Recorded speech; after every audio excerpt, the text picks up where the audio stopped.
tayong bubuksan. Hindi ko alam, meron palang ganito, no? Mystery ni Belo. So, bubuksan na siya ni Miss Riz. Tingnan natin kung ano bang laman na ito, no? Sabi nila, gusto nila ng power bank daw, eh. Meron daw power bank, eh. Ayan, sinisira na. Nako, galit na galit. Gustong manakit. Ayaw ng box, sinira. Oo, ayaw ng box. Gustong manakit ni Miss Riz. Kasi disappointed, hindi power bank. Ano kaya ang laman? Ah, cute pa rin, oo.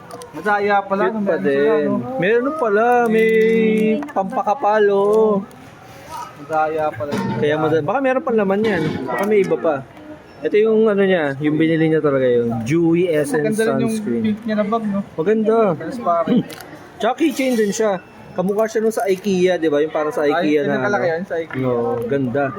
Kala ko maliit. Ayan. So ito yung mga po pwede makuha dyan, guys. Ayan. May sunscreen na keychain.